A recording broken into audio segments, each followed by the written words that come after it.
Hi everybody, I'm Dan. And I'm Nicole. Welcome to the Ask Dan and Nicole show. Hello. So, yeah, hey. So, we're going to handle some questions that we've gotten. Also, before we get to that though, I had a couple of announcements.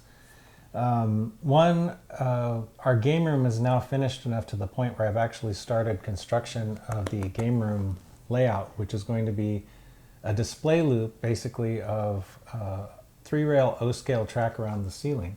Yes. And I'm working on building that right now, and I'll be doing a video on that, or at least one video on that. And we got a kitty helping. Kitty right? bomb. Kitty bomb. Okay. Anyway, so that's going to be pretty fun. This is my first real venture into 3-rail O. So Cool. I've got enough cars to make like one train, and I have my model of 3751, which some of you may have seen on some other videos that I've done. It's kind of in the office on the shelf right now, just kind of hanging out in there.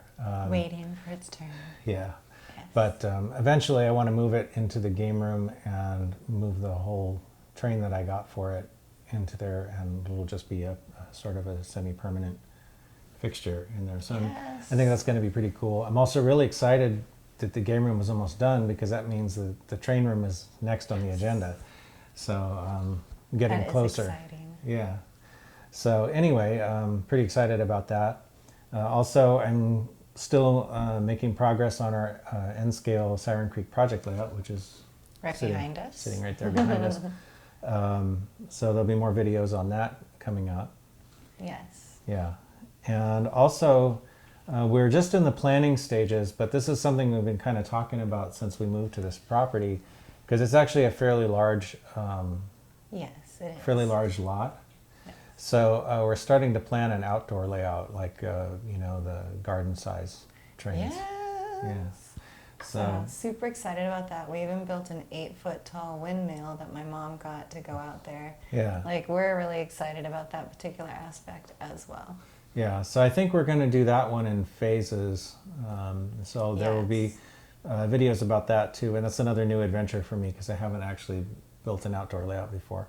That's gonna be so much fun, you guys. I do have a bunch of trains, because I have a friend who has an outdoor layout in Santa Cruz, the Fern Creek and Western. My friend Trevor and Eric also, two friends. But anyway, it's all going to be battery powered. I have all of the locomotives set up with onboard batteries, and basically kind of a remote control setup. So don't want to deal with track power outside.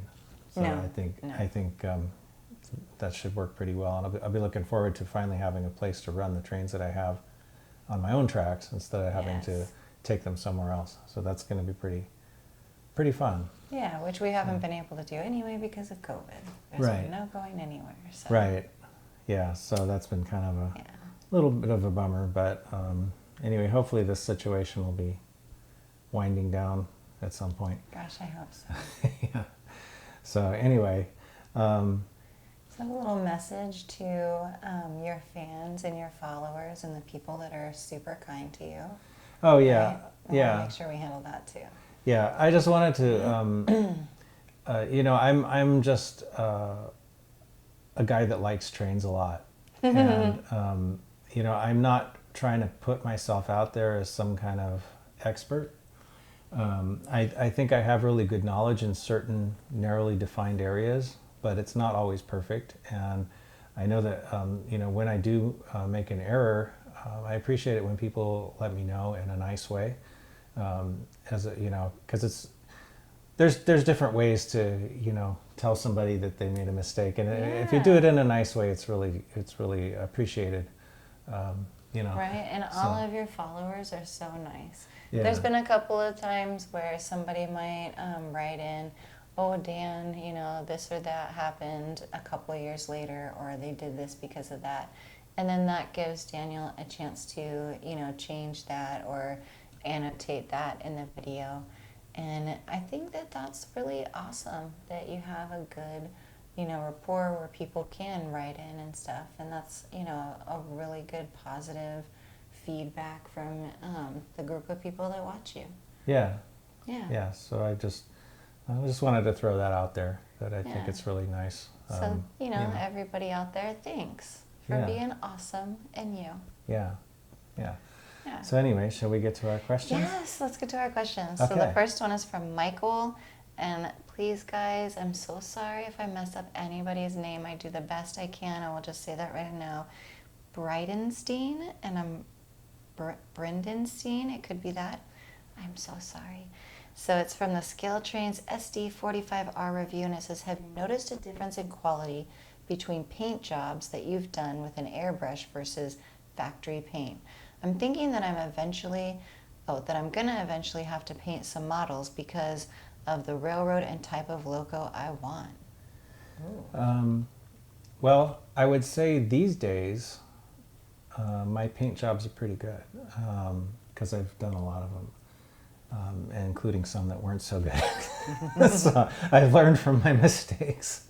I think, yeah, if you do take the proper steps, to make sure that like if it's an undecorated model, to make sure that it starts off being cleaned, like with alcohol or something, to get all the skin oil or whatever off of it, and then use a good primer, and then use an airbrush, and it takes a little experience, I think, to figure out like how the paint mix should be. So you don't want the paint to be too thin, but you don't want it to be too thick either, because it can get orange peel kind of effects going on. I usually work from light colors to dark because it works better that way. You really need to use a primer if you're painting like yellow, orange, or red especially. Those colors just don't cover well. Otherwise you'll end up putting like a million coats of yellow on, and the paint will be this thick, and it'll still show the plastic through it.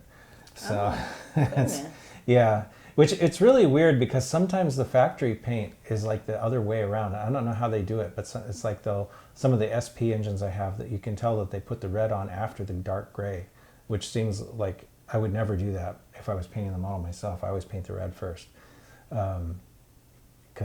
but I don't know, whatever their process is, it's a little different, but it does result in thicker paint when they do that. So I would say if you do a really good job, the home paint job can actually be as good or better in some cases. So do you prefer airbrush or do you prefer factory paint? Like when you're Well, painting, what kind of paint do you prefer? It depends on what you're painting. Yeah, well, like a lot of times I end up doing so much surgery on the models that if I tried to patch the factory paint, it would end up looking really bad. So I end up repainting the whole thing. If you get a model that it just needs less work, then sometimes the factory paint is really good. So, it's less work if you don't have to start from nothing. Right. Like the SP Consist build engines that I'm working on are all, the SP ones. The Conrail one was already painted, but they're all going to be painted from, primer up, as opposed to like one of the Scale Trains SD45s that I bought, or that I got for Christmas actually, from my wonderful wife and mother-in-law. Yay. But those came, three of them came in factory paint.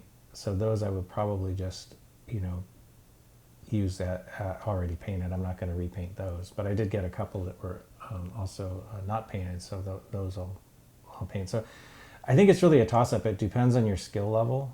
And so because I'm thinking that you're thinking airbrush, depends on your skill level. Airbrush, yeah. Right. So that's, mixing and all that stuff. And you would probably advise people to spray it up against something first to see, the mixture consistency and make sure it's something that they want. But really, it's, you're going to have to fail on your way to succeeding, right? Yeah.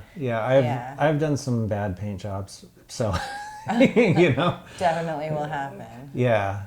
And, using an airbrush is a little bit of a learning curve at first, but I think it's a worthwhile learning curve, because I think what you can do with it is so much better than anything you can get out of a spray can or you know, anything else. The only spray can paint that I've liked so far that I've used is the Tamiya paint, because it seems to really go on very smooth, almost like an airbrush kind of quality. What's a Tamiya paint? Is that Tamiya is a type? brand. It's a Okay, Japanese company.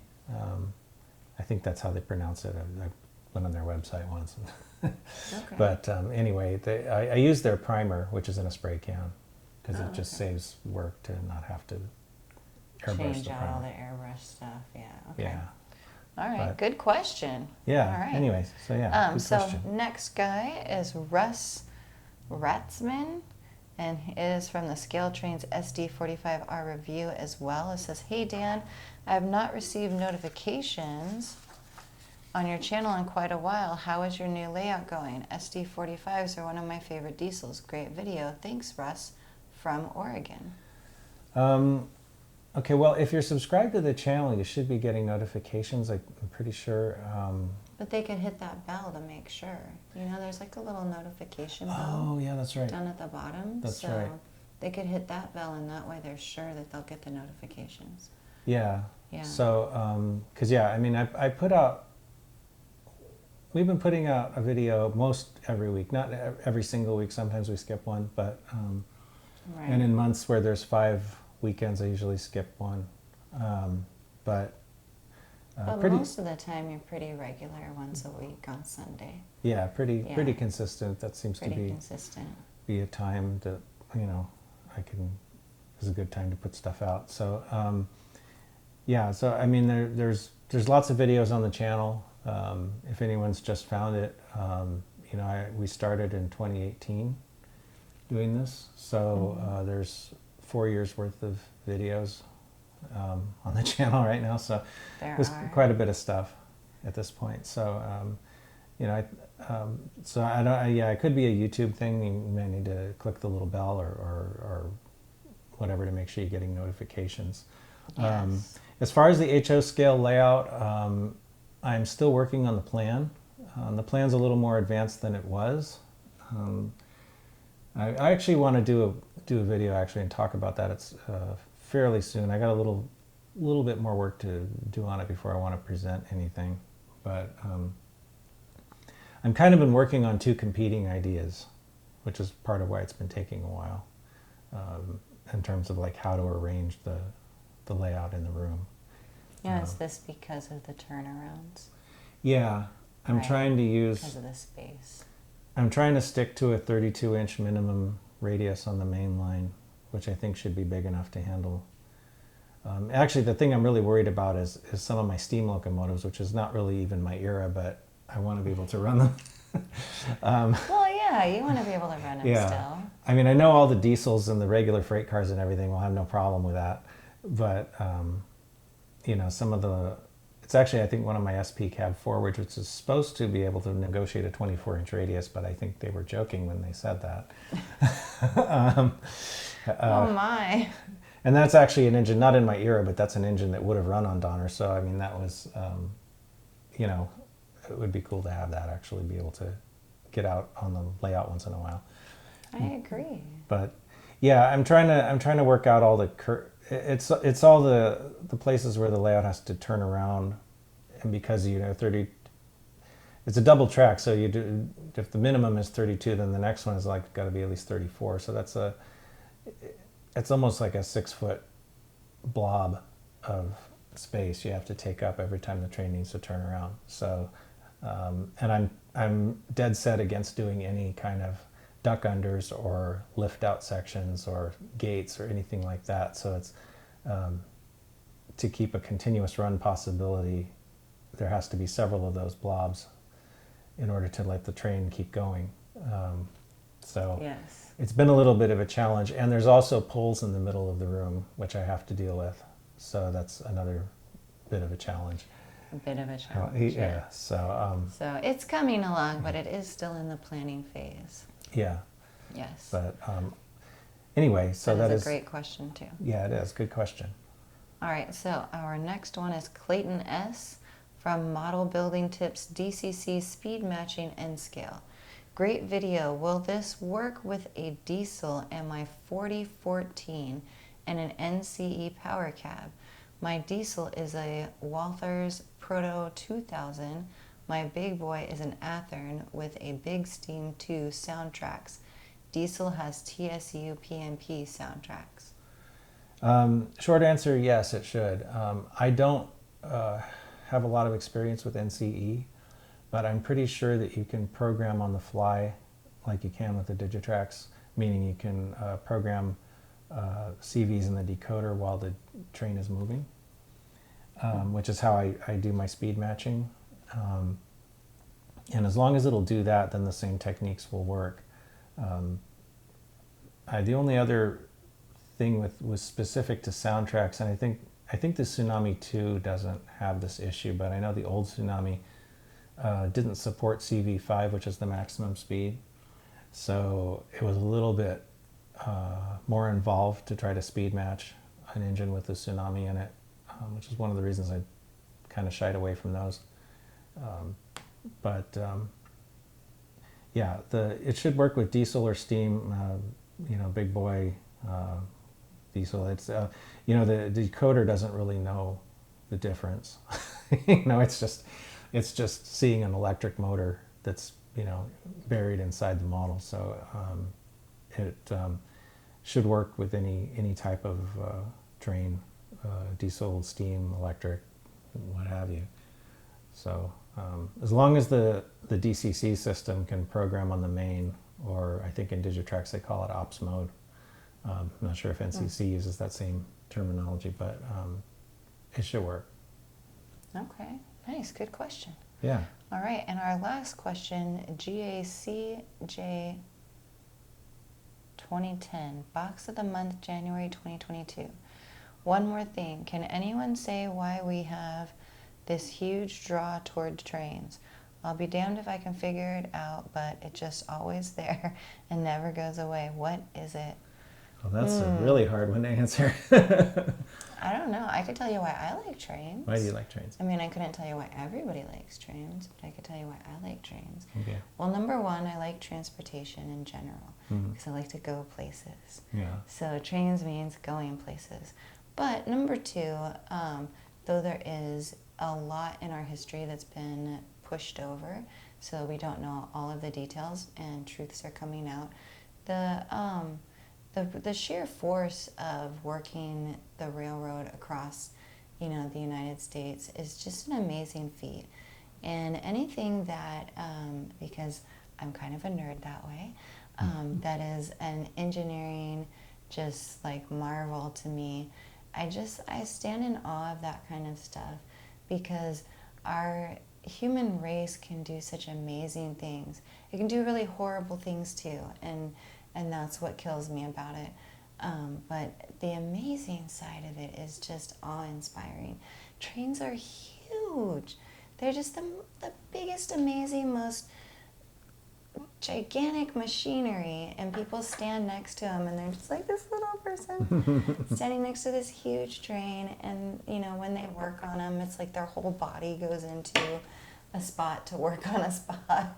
I've seen them working on some of the steam train engines, and they're like inside of these different holes. Their whole body fits in it because it's huge. And I always marvel at things like that, like, wow, humans thought about that and made that happen. And to this day, a century later, it's still something that's, maybe not as strong as it was, but it's still going strong. Yeah. And that's amazing. Yeah. And that's why I like trains anyway. Yeah. For me, I think it's a lot of things.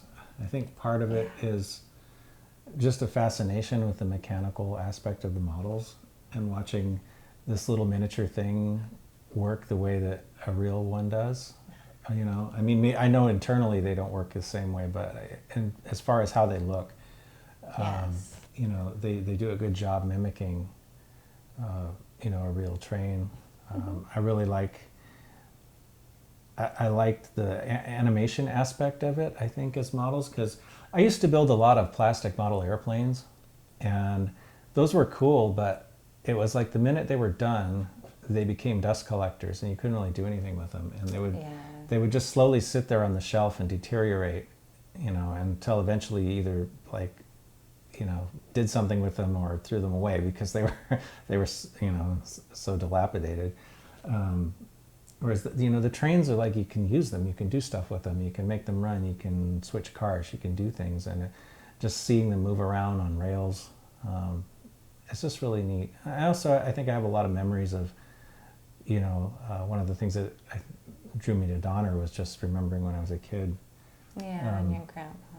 Yeah, my granddad was into trains, and I can remember he took me to see the 4449 when it came through on the Freedom train. Like, I think it stopped in San Jose, and I can remember a lot of things, a lot of fond memories of being with different. My grandmother, my dad's mom, took me to see one of the SP bicentennial engines that they painted when they were running on the commute from San Francisco to San Jose. I'm not sure how she found out about it, but I thought that was pretty cool. And I just remember like being at Donner, and even if you couldn't see the trains, you could hear them echoing through the hills, the mountains. Yeah. It's just cool. I like the sound. I like just everything. So it's really hard to pin down one specific thing about trains that I like, but they're just, I just think they're cool. Yeah. I think so too. I think there's a lot of memories and history wrapped up in trains, and that's pretty cool. Yeah. You did touch on being able to play with model trains, which is a little different, and that's all part of pretend and stuff, which is always fun. Mm-hmm. I don't think that, though people want to try and be like, oh, I'm an adult and I'm business, I don't think anybody ever really grows out of being able to pretend, though. Yeah. And kind of sit back in a memory and remember those things, and those are lovely. And that is a lot of, like, even people who are seriously into operating their model train layouts, you really are kind of, it is a simulation. It's not a real thing. So it's kind of a structured pretend, because you can operate them according to the rules of the railroad that were in place, or at least a simplified version of that, I don't know if anybody really wants to do all of the paperwork that, or whatever, would be involved. Oh my gosh, no, please. Don't make it, not fun anymore. But it is kind of like that. So I look at it too as like we both like science fiction and fantasy, and right. When you read a novel, or even just a regular novel that's set in the real world, there's a lot of storytelling, world building, suspension of disbelief going on, and I really see that same kind of thing happening with model railroads. You're creating an environment that ideally will draw somebody in and kind of make them forget about reality for a couple minutes. Yes. And so it's kind of that same kind of thing going on, I guess. Yeah. It's like when you read a good book or watching a movie or something. Yes. So at least that's kind of how I think of it.